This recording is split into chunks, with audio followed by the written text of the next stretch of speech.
Le, Nduk, putuku sing tak tresnani. Urip iki kaya samudra sing jembar lan jero. Kadang ayem tentrem, kadang ana ombak lan prahara.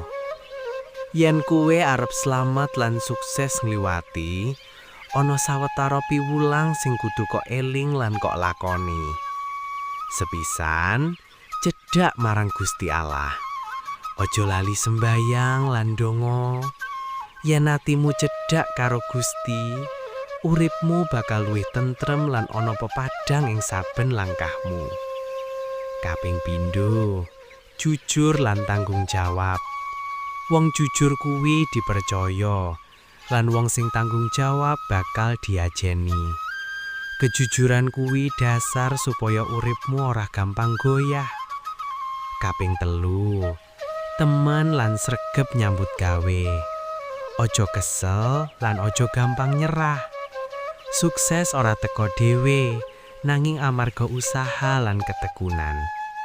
Kaping papat, andhap asor lan ngajeni liyan. Senajan kowe duwe kaluwihan, ojo gumedhe. Urip bebarengan kudu iso tepa slira lan ngajeni wong liya. Kaping 5, sabar lan tetep semangat. Yen ana cobaan, aja ngrundel lan aja putus asa. Saben omdak mesti ana wektune surut. Elinga le, Nduk, sukses sejati dudu mung bondo utawa derajat, nanging atimu tentrem lan bisa migunani kanggo wong liya. Dadiya wong sing padhang kaya lintang, sing bisa madangi saupenge. Muga-muga kowe tansah pinaringan slamet, sehat, lan kabegjan ing saben lakumu. Simbah tansah ndonga kanggo kowe.